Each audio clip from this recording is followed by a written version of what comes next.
Towson. I'll be honest, I did not think Alan McCallum and I would be getting together here the first week of September and talking about a relevant, real live pennant race, but we have one of those to discuss here, Alan, and I know it has been a kind of a lousy Labor Day weekend given where the Blue Jays were and how they manhandled the Orioles in a couple of games, and the Orioles sort of had to scratch and claw to win, and then the Yankees came in and did them dirty early on Monday, but the big picture here is none of these teams are running away other than the Indians right now, Alan. And, I will just take it every night with whatever comes. I know one thing, good pitching will be hard to find here in September. They have this expanded roster now. Buck has all this, this ability to tank a game on a Monday afternoon if they can't win it by bringing in some relief pitchers that he doesn't have to worry about coming back tomorrow because you'll have that ability. But they're in this thing, dude. I don't think they're very good, but they're in this thing. Well, and that's the story, right? They are in it. And they're not very good. They're either average or slightly above or below average. And the truth is, the reason they're in it is because pretty much so is everybody else. You mentioned the Indians. I mean, the Red Sox are a team that are leading the division and are better than the other teams, but aren't an outstanding club. Cleveland and Houston are probably the only two clubs in the American League that are. So the Orioles are in it because they sort of refuse not to be, I guess. 22-10 start and then a hot streak of 7 games. A hot offensive month in August. The coming of Tim Beckham has certainly helped the lineup. Buck finally moving Chris Davis and Mark Trumbo out of the middle of the lineup certainly helped so that he could bunch the guys that can actually hit together. And probably the most important thing is that the bullpen, which was injured for a good portion of the season with O'Day and Britton, and just trying to get some other guys, get their legs under them, having the core of the bullpen reassembled and healthy really helped this team in August and late July. So they're there for those reasons, but ultimately it's hard to imagine them. Even if they get in the postseason, which is frankly unlikely at this point, it's still hard to imagine them going anywhere because of the albatross, which is the starting pitching. But it rears its head when they get a bad effort from Bundy too, right? I mean, because all this feels to me like, especially when Tillman goes out and gives him 4 innings again, that they do this to give Bundy, so on the 6th day, right, they might get 6 or 7 innings out of their starting pitcher, right? It's so unorthodox. And look, Buck and Dan have done plenty of unorthodox things around here that have had, plenty of success over the last 5 years. And I'm not saying this won't be successful, but, it's got to be better than this for Bundy. And I do think the expanded roster and the way Buck manages, this really plays into his hand. This should be his time. And I did think, a week and a half ago, and I know we didn't talk last week, we talked a few weeks ago, that this homestand here would really be good for them. And if they're not careful the next 48 hours, it might kill them, right? So you're absolutely right about Buck. And he complains about the expansion of the roster more than anybody I've ever heard. But he is arguably the best manager in the game, managing with an expanded roster. And we've seen it for years now, particularly in the seasons when they've been in contention. I don't know that the talent that they have on hand this year allows them to be a juggernaut, but it will certainly help them. But the reality is this. You're talking about a pitching staff that has gone to 6 guys and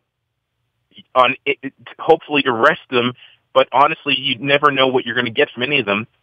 Say what you want about Chris Tillman, and I know I've complained about him as much as anybody. He's played the role of the ace over the last 5 years, and has really helped this club every 5th day. And to sort of solidify and anchor a rotation that has at times been questionable. But without him, even it's as good a season as Bundy has had, he's not an ace. And if you can't throw the guy, your best pitcher, every 5th day, and you're probably only get 6 innings out of him anyway, he is by definition not an ace. And yeah, you get all of these extra pitchers.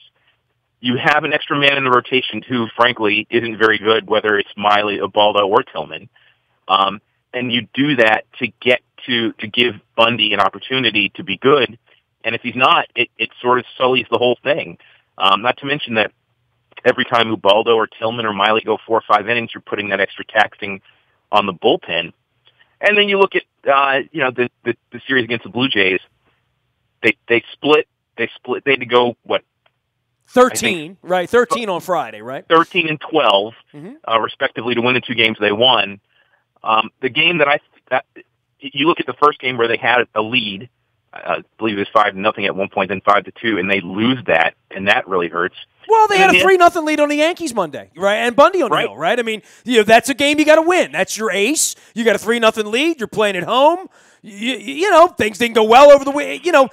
There has been no ladder for them to sort of climb out of this thing other than the winning streak 2 weeks ago. I mean, that's all there is to recommend them after April and 22-10, right? Here's the game that you have to win. The best pitcher for the Blue Jays, Marcus Stroman, gets hit, and we certainly hope he'll be okay, and knocked out early in a game. You expect that it's likely you're going to lose that game. You have to win that game. Have to. And it sets you up for 3 out of 4, and they did nothing. So, I mean, the homestand started out great. And this is a team that has been woeful on the road, and it's played, I think, if not the best record, this is one of the best records in the game at home. They started out great against the Mariners. They sort of survived the Blue Jays. And you're right. I mean, you look at what's about to happen potentially in the Yankee series, and baseball is a strange game, so who knows what's going to happen. But the odds don't look good. And if you walk away from a homestand of 10 games where you're looking to expand, and you go 5-5 or 6-4, it feels like a disappointment. And that's the thing about making the choice they made at the All-Star break. They knew after essentially 6 to 7 weeks of really underperforming baseball, to get back into it, they were going to have to basically run the table. And when you don't have that kind of starting pitching, you have to have your offense show up, and it has largely in the last few weeks. And you can't have any missteps because you already gave those chits away. So, I mean, this is a club that in this last month need to figure out how to do that to make the sacrifice they made of not giving up anybody for the future worthwhile. He is Alan McCallum. He is doing all things Orioles, as we all are, and anticipating the Ravens this week. The Terps are playing football, but we are down to the nitty-gritty here. And, part of this thing, Alan, is assessing these other teams. And having seen a couple of them, we saw Kansas City kind of recently, certainly saw all the West Coast teams, and saw a lot of Seattle as well. Now we're getting into this East thing again and starting to see the Yankees and getting beaten up a little bit by Toronto, and you're going to see the Red Sox and these other teams. The Red Sox-Yankees thing's not done yet, is it? No, certainly not. I mean, certainly not them against each other. And the Orioles have done well against the Red Sox, but have not done well against the Yankees, and that sort of puts you in a 500 situation. I mean, let's face it. I mean, the Orioles are getting lucky here with the Yankees in terms of timing. They're not going to see Gary Sanchez through the entire series, who was their hottest hitter, and because of a fight that happened in Detroit, he's going to be on the bench, so to speak, for the next 3 days. And then Aaron Judge, who was a house of fire for the first half of the season, has cooled off dramatically. So, I mean, they have all the opportunity in the world to face a club that is missing a couple, well, let's say missing a big bat, and the other one searching to find itself. And then they have, performers and who are good. I mean, look, Starlin Castro is a great hitter. I'm not gonna denigrate him. But Didi Gregorius and Starlin Castro, if they're the guys that beat you, then it's not looking good, quite frankly. Even Matt Holliday wasn't in that situation. So I mean, they have opportunities right now. They've played extremely well against the East. I mean, they built their 22-10 start largely off the East, and maybe the East has caught up to them to some degree, but this is this is an opportunity. It's disappointing at home, though, because they've been such a good home team and such a really cruddy road team, right? Right. I mean, they're going to see the hottest team in the world this weekend. I mean, they're going to be in Northern Ohio. The Ravens are going to be in Southern Ohio. You know, it doesn't bode well for them to see a pretty hot Yankees team here and then have to go to Cleveland and go to Toronto, which has always been a house of horrors for the Orioles, quite frankly. You know, this is a tough week or week and a half here. I mean, this is where you have to assert yourself, not win one, lose one, win one, lose one, but right. Such is the nature of all these teams that are playing 5-07, 5-11, and 5-14 ball. That's what they are 140 games into this thing. The Indians have really hit their stride. I don't know if it's the addition of Jay Bruce into the lineup, but they're clicking. They certainly have outstanding starting pitching. And that, you know, they're all they're doing is winning right now, and you figure the law of averages are going to catch up to them at some point. But having starting pitching sort of unbalances the scales in their favor, particularly with the Orioles going on the road, facing them. All you can sort of hope for is that they have a little bit of a swoon after a hot streak of 2 weeks. But yeah, I mean, they're over 500 right now, just barely, which is keeping them in the race. And the rest of this homestand and the weekend to come up will tell a lot. I mean, they need to stay over 500. If they can do that, that will basically keep them in the race, at least probably till the last week or so. But it's a club that is hanging on by a thread, and they cannot afford any missteps right now. Alan, you know, this is getting kind of complicated and jumbled. I don't know how the tiebreakers even work, but there's a real chance 3 or 4 of these teams could have the same record at the end of all this, right? Like literally that many.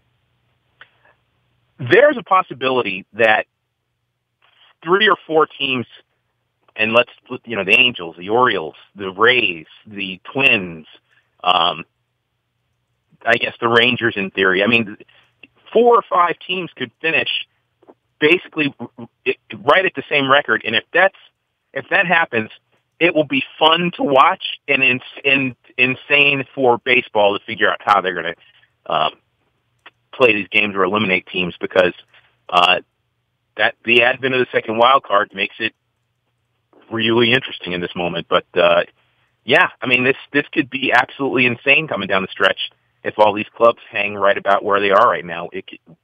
It will be interesting to see how this ends. The standout thing, I guess, in this year is going to be scope, right? And I know we don't talk often. We only talk once or twice a month these days. Some thoughts about Scope and Machado and the global vision of what this is going to be, because look, this team's not winning the World Series, right? I mean, we've kind of all been in agreement on that. They may scratch and claw through this month and make this thing go down to the wire, and they might get 9 innings of baseball. They might play into the playoffs. I just don't think they're going to win the World Series. The long play here has to be, what is the strategy for pitching in general, and then for your star players in Scope and Machado, and certainly Jones and Brock and Britton. I mean, they have so many moving parts here above and beyond the next 25 games they're going to play. Absolutely. I mean, look, in terms of thoughts about Scope, Jonathan Scope has become is one of the best players in the game. Certainly one of the best middle infielders, both defensively and offensively. And I know people will say his range isn't particularly impressive, but you add his reaction time and that incredible arm at second base. I mean, he's just one of the best. And what he's done offensively this year is simply outstanding. I don't know if he's the MVP in the American League, but he's certainly worthy of discussion.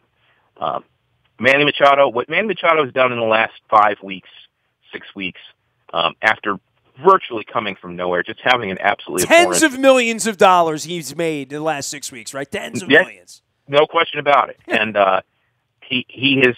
It's hard to raise your average from the Mendoza line, or maybe just above it, into the respectability. Well, it's not only that; it's when you're hitting the Mendoza line, you stink, right? And you know, right. like you've got a lot of problems when you're hitting 218 at the All-Star break. You just do. Just ask Chris Davis about hitting 220 in the 220s in September. But fair enough. But yeah, I mean, Manny's been unbelievable. He's been unbelievable this stretch, and I give him all the credit in the world, because to come back requires focus and determination and want to. Hey, he's earning the generational status right now through what he's done in the last few weeks. It would have been nice to have it spread out through the season, but that's not the way it played. And then, frankly, I mean, you put Tim Beckham into that, and Duquette went out and got him. We can certainly debate what kind of defensive shortstop he is, but if he got him at a time when this first-round player is coming into his own offensively, then what you have is the makings of simply the best offensive infield in baseball. J.J. who? Right. Well, look, J.J. Hardy's been my favorite Warrior for a while, and I want the ball hit to him, 10 out of 10 times. But I said to you when they signed him for the 3-year contract, I was very concerned about how J.J. was going to age, about how he was going to show through the last year or two of this contract, and he's sort of lived up to the fear. But I wish him well. We'll see what happens to him, if he continues his career or not. But I mean, they have the makings of a great infield, and then we even mentioned Trey Mancini. And then if you add in Chance Sisco and Austin Hayes and a couple of young guys, I mean, we talked about this a while ago. I mean, they have pieces, at least offensive pieces, for the makings of a good young club. At least in 2018. I mean, then signing the linchpins will certainly be whether or not they sign Manny, and whether they can sign Scope. I mean, but they have young pieces offensively to build the club around. Now they need to make room to let those guys have an opportunity to play in it. How they find pitching, I don't know, because I think they lost that opportunity. I mean, well, I mean, all their pitchers are pitching for other teams right now. I mean, let's be honest. I mean, I don't want to be mean or anything. And we say we don't grow pitchers around here. Sure, there's 5 guys out pitching in Anaheim and Milwaukee and Boston and Chicago. Just look around. I mean, they've allowed guys to get away, and guys like Chen and Gonzalez went different pathways, and certainly Tillman was the one guy that they hugged and maybe. They didn't really marry him. I mean, they barely dated him. And he's going to get thrown out the back door with an ERA of 8 before this whole thing's over with. So, they certainly have not built any longevity, right? As we see in other places where pitchers hang out and stick around. I have no idea who's going to be in their rotation in 2019 as I sit here right now. I can't honestly tell you Gausman or Bundy are going to be a part of that, and certainly none of the rest of these guys are going to be a part of that. Well, Dylan Bundy is going to have to find his he needs to find the ability to take the ball every 5th day and be a version of himself that helps the club. I mean, it's great that he's good 3 or 4 out of 5 times after 6 or 7 or 8 or 11 days of rest. That's great. But to be an effective starting pitcher in the major leagues, you have to be prepared, when healthy, to take the ball every 5th day and be as good as you possibly can be. I mean, it seems obvious to say that, right? But that's what you have to do. So Dylan Bundy has to find that. Kevin Gausman has to figure out how to be good through 2 halves of a season.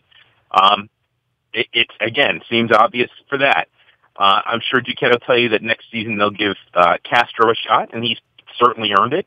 Although, I mean, you wonder if his arm's going to fall off the way Buck's going to him every 2 or 3 days with the rotation they're throwing out there.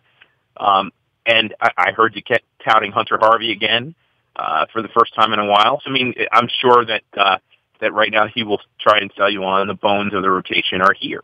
But the reality is that leaves you with a lot of young guys with quality arms, maybe good pedigrees, who give you no confidence about what the season's going to look like.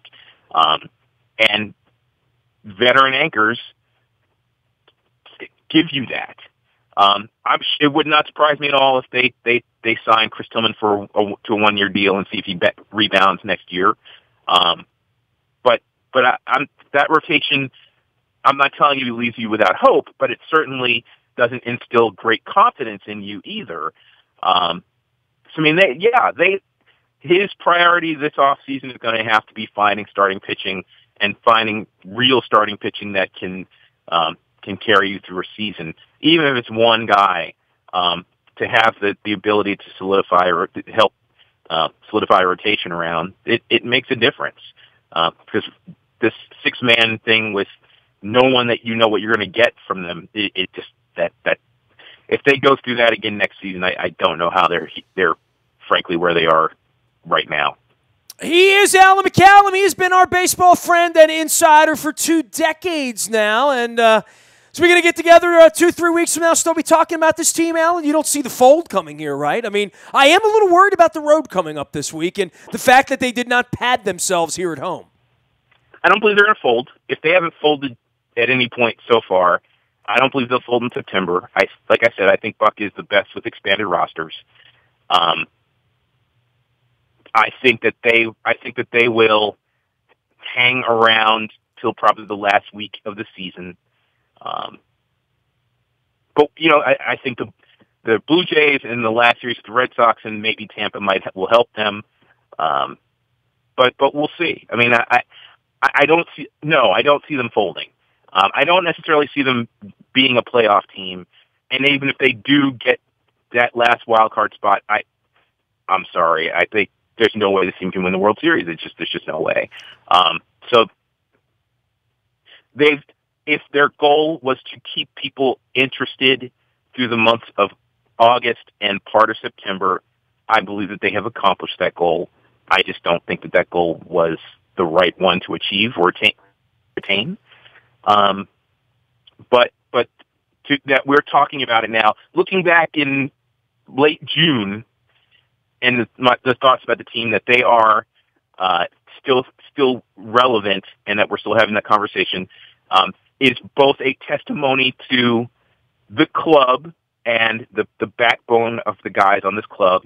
And I think Adam Jones is the perfect poster child for that. And for the addition of the second wild card spot being a stroke of genius on the part of Major League Baseball, in the sense that it keeps so many more clubs relevant.